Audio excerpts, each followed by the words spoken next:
Sometimes it's the smallest creatures that set off the biggest disasters. Back in 1958, China declared war, not on another country, but on a tiny, unexpected enemy, sparrows. What followed was a chain reaction that led to one of the deadliest environmental disasters in human history, costing millions of lives. And all because someone believed these little birds were eating too much grain. Now, before we dive in, here's a quick reminder to hit that like button if you enjoy learning about wild stories like this one. Trust me, this is one for the history books. Buckle up, because we're about to unravel how one bad decision spiraled into catastrophe. Picture this. It's 1958. China is racing to modernize, and Chairman Mao Zedong has just launched the Great Leap Forward, a massive plan to turn the country from a farming society into an industrial superpower, almost overnight. As part of this bold vision, Mao decided that 4 pests needed to be wiped out: rats, flies, mosquitoes, and sparrows. Wait, sparrows? Why sparrows? Well, here's the logic they used. Chinese scientists estimated that each sparrow ate about 4.5 kilograms of grain per year. With over 2 billion sparrows across the country, someone crunched the numbers and claimed these birds were eating enough grain to feed 60 million people. To Mao, this was unacceptable. The sparrows had to go. And that's when things got really crazy. This wasn't just a policy that sat on paper. It became a full-blown national movement, the kind that would make today's environmentalists lose sleep. Everyone from farmers and school kids to government workers and even soldiers was drafted into the war on sparrows. The methods? Brutal and bizarre. People banged pots and pans, beat drums, and waved flags to stop the sparrows from landing. They destroyed nests, smashed eggs, and killed chicks. Some even resorted to poison. The goal was to keep the birds flying until they literally fell from the sky, dead from exhaustion. And guess what? It worked. In Shanghai alone, more than 100,000 sparrows were killed in a single day. In Beijing, then called Peking, 420,000 sparrows were wiped out on just one Sunday. People celebrated these numbers as if they were scoring a major victory for China's food supply. Now, here's where the story takes an even darker turn. The sparrows didn't just disappear quietly. In one eerie incident, thousands of exhausted sparrows sought refuge in the Polish embassy in Beijing. Desperate to scare them off, Chinese authorities requested access to the embassy grounds. But the Polish diplomats refused. For a moment, this small patch of land became a safe haven in the middle of an avian massacre. But nature has a way of fighting back, and by April 1960, the consequences of this war on sparrows started to reveal themselves. Without sparrows to keep them in check, insect populations exploded. And I mean exploded. Think biblical plague levels of locusts and pests. Now here's the twist. Remember how sparrows were accused of eating too much grain? Turns out they were eating something far more important: insects. A single sparrow can devour about 700 insects a day, many of them crop-destroying pests. Without sparrows around, locusts and other bugs ran rampant. The result? Catastrophe. Entire provinces saw their crops vanish overnight. Rice, wheat, corn, gone. The locusts didn't stop at crops either. They attacked trees, gnawed through bark, and even invaded granaries. Destroying the stored grain meant to feed millions.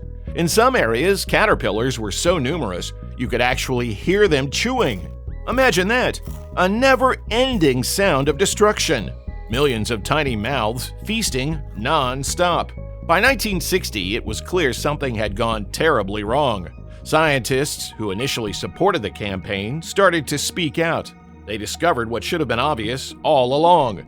Sparrows weren't the enemy. In fact, studies showed that only about 20% of a sparrow's diet was grain. The other 80%? Insects. And those insects? They were the real problem. But here's the tragic part. It was already too late. The sparrow population had been decimated, and you can't just undo something like that overnight. Nature doesn't work on a reset button.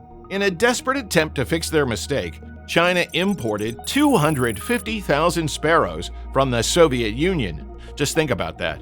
A country importing birds it had spent years trying to annihilate. If that's not a humbling moment, I don't know what is. But the damage was done. Combined with droughts and the failed policies of the Great Leap Forward, the ecological disaster triggered by the Sparrow Campaign played a major role in the Great Chinese Famine. Between 1959 and 1961, an estimated 15 to 55 million people died from starvation and related causes. It remains one of the deadliest famines in human history. And here's the part that'll make you shake your head. Some scientists had warned about this disaster. In 1958, a Chinese ornithologist named Zhou Zhencheng tried to show the sparrows were actually helpful for agriculture. His reward? He was labeled a rightist and sent to a labor camp. And if that wasn't bad enough, even during the height of the famine, some local officials forced farmers to continue killing sparrows instead of letting them tend to their crops. Imagine starving to death while being ordered to keep fighting a pointless war against birds. The campaign finally came to an end in 1960, but not for the reasons you might expect. Mao decided to replace sparrows on the 4 pests list with, wait for it, bedbugs. Yes, bedbugs. Someone thought these tiny blood-sucking insects were a bigger threat than crop-eating birds. Even now, the logic behind that decision is hard to wrap your head around. So, what happened to China's sparrow population after all this? The answer is complicated. While sparrows eventually returned to many areas, the Eurasian tree sparrow, the species targeted during the campaign, has never fully recovered in some regions. Nature has an amazing ability to bounce back, but some wounds take generations to heal. Interestingly, scientists observed a fascinating change in sparrow behavior after the campaign. The survivors became much more cautious around humans and started nesting in places that were harder to reach. It's as if the memory of the Great Sparrow War was passed down through generations of birds. The impact of this campaign didn't stop at China's borders. It left lessons for the entire world. Today, scientists often reference it as a classic example of what's called a trophic cascade. That's a fancy way of saying that when you remove one species from an ecosystem, it can set off a chain reaction that affects the entire food web.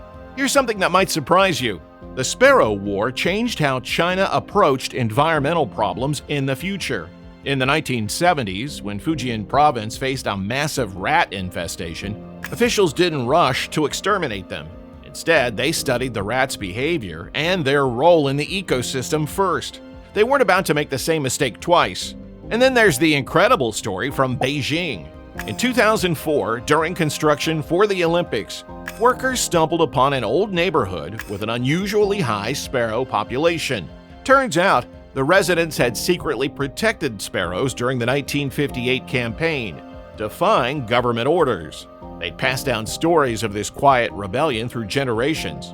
Thanks to their efforts, the local sparrow population survived and thrived. But the story doesn't end there. In modern China, urban sparrow populations have exploded as cities expand. While some people have suggested controlling their numbers, any talk of bird culling is met with strong opposition. The memory of the 1958 campaign is still fresh, and nobody wants to repeat that disaster. Here's where it gets even more intriguing. Scientists studying the long-term effects of the Sparrow Campaign discovered something unexpected. Areas that lost the most sparrows showed permanent changes in their insect populations. Certain beetles and moths that surged during the campaign developed new breeding patterns, which persist to this day, like an ecological scar that never fully healed. It wasn't just insects that left a lasting mark. Remember those locusts that wreaked havoc on crops? Well, here's a jaw-dropping fact. Modern Chinese locust populations are direct descendants of those swarms from the Sparrow Campaign. Even worse, they evolved resistance to many pesticides during that time, making them harder to control even today. But here's where the irony gets wild. Fast forward to 2012, and Chinese farmers were actually paying money to rent sparrows.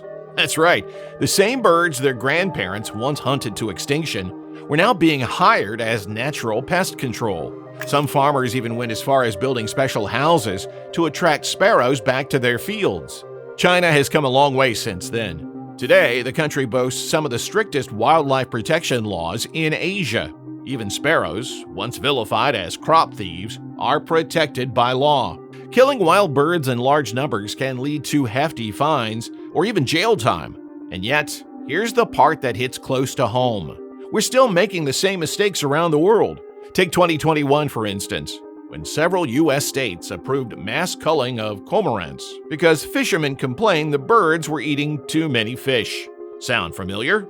It's the same flawed reasoning that led to the sparrow disaster, just with a different species. And it's not just birds. Around the globe, we're still trying to fix complex ecological problems with overly simple solutions. Whether it's killing wolves to protect livestock, eradicating bees because of their stings, or wiping out bat colonies over fears of disease, it seems we haven't fully learned from the Sparrow War. The 1958 campaign is a stark reminder. Nature doesn't follow simple math. You can't just remove one species and expect everything else to stay the same. Every creature, no matter how small or unassuming, plays a role in the intricate web of life. The next time you spot a sparrow, take a moment to appreciate it. That tiny bird, weighing just an ounce or two, comes from a lineage that survived one of the most ambitious extermination efforts in human history. Its ancestors taught us a lesson we can never afford to forget. Speaking of governments waging war on birds, wait until you hear this. Australia once declared war on emus. And here's the kicker. The emus won. Yeah, you heard that right. In 1932, Australia's military, armed with soldiers and machine guns, went up against large, flightless birds. And the birds came out on top. Let's set the stage. After World War I, the Australian government gave thousands of veterans farmland in Western Australia. The plan seemed solid. Turn soldiers into farmers, develop the land, and everybody wins. But they didn't anticipate one problem: emus. These birds weren't just big, they were practically feathered tanks, standing up to 6.2 feet tall and weighing as much as 130 pounds. Emus are no joke. When they stumbled upon the freshly planted wheat fields of Western Australia during their annual migration, it was like an all-you-can-eat buffet. Roughly 20,000 emus descended on the farms, turning them into their personal dining halls. The farmers, many of them World War I veterans, were understandably furious. They tried everything to scare the birds away. But emus aren't the kind to scare easily. These are creatures that can literally take a bullet and keep running. They're like dinosaurs in feathered disguises. Desperate, the farmers turned to the Australian government for help, and the government sent the army. Yes, really. Enter Major G.P.W. Meredith of the 7th Heavy Battery of the Royal Australian Artillery, armed with Lewis machine guns and ready to declare war on the emus. The plan was straightforward. Mow down the emus with machine gun fire. They even brought along a cameraman to document the victory. Spoiler alert, that footage didn't turn out to be as triumphant as they had hoped. The first encounter took place on November 2nd, 1932. The soldiers set up their guns and waited for the birds to gather. But the emus had other ideas. As soon as the soldiers opened fire, the emus scattered into smaller groups, moving too fast and too unpredictably to be effectively targeted. Even when hit, many emus just kept running. One soldier put it best: the emus have proved they are not as stupid as they look. Each mob has a leader, a big, strong bird who stands watch while the others feed. At the first sign of danger, the leader alerts the group and they scatter. Frustrated by their lack of success, Major Meredith decided to mount a machine gun on a truck and chase the emus down. But this tactic fared no better. The rough terrain made aiming impossible, and the soldiers didn't manage to hit a single bird. At one point, the gun even jammed mid-pursuit. Unsurprisingly, the media had a field day. Headlines like "Emus Outwit Army" and "Machine Gunners Lose to Birds" popped up in newspapers across the country. The operation was becoming a national joke. Even more impressive, the emus adapted to the threat. They began avoiding areas where soldiers were spotted, using their height to keep watch and warn their flocks from afar. It was as if the birds were engaging in guerrilla warfare. After a week of failed attempts, the military retreated, having used over 2,500 rounds of ammunition to kill an estimated 50 to 500 emus. That's about 5 bullets per bird. Hardly a victory. A second campaign later that year saw slightly more success, but it still didn't come close to solving the emu problem. Ultimately, the government abandoned the idea of military intervention and instead supported farmers by funding better fences and providing ammunition for self-defense. Looking back, the Emu War and the Sparrow War share a common theme. Trying to fight nature rarely ends well. In China, the Sparrow campaign succeeded with catastrophic results, disrupting the ecosystem and contributing to famine. In Australia, the Emu War failed spectacularly, but that failure likely spared the region from an ecological disaster. The lesson is clear. Nature is far more complex than we often realize, and our attempts to control it can backfire in ways we never expected. Whether it's sparrows or emus, these creatures have survived millions of years of evolution. They're not going down without a fight. So next time you see a bird, whether it's a sparrow in the city or an emu in the wild, take a moment to appreciate just how resilient they are. Because if history has taught us anything, it's that underestimating our feathered friends is a mistake we can't afford to keep making.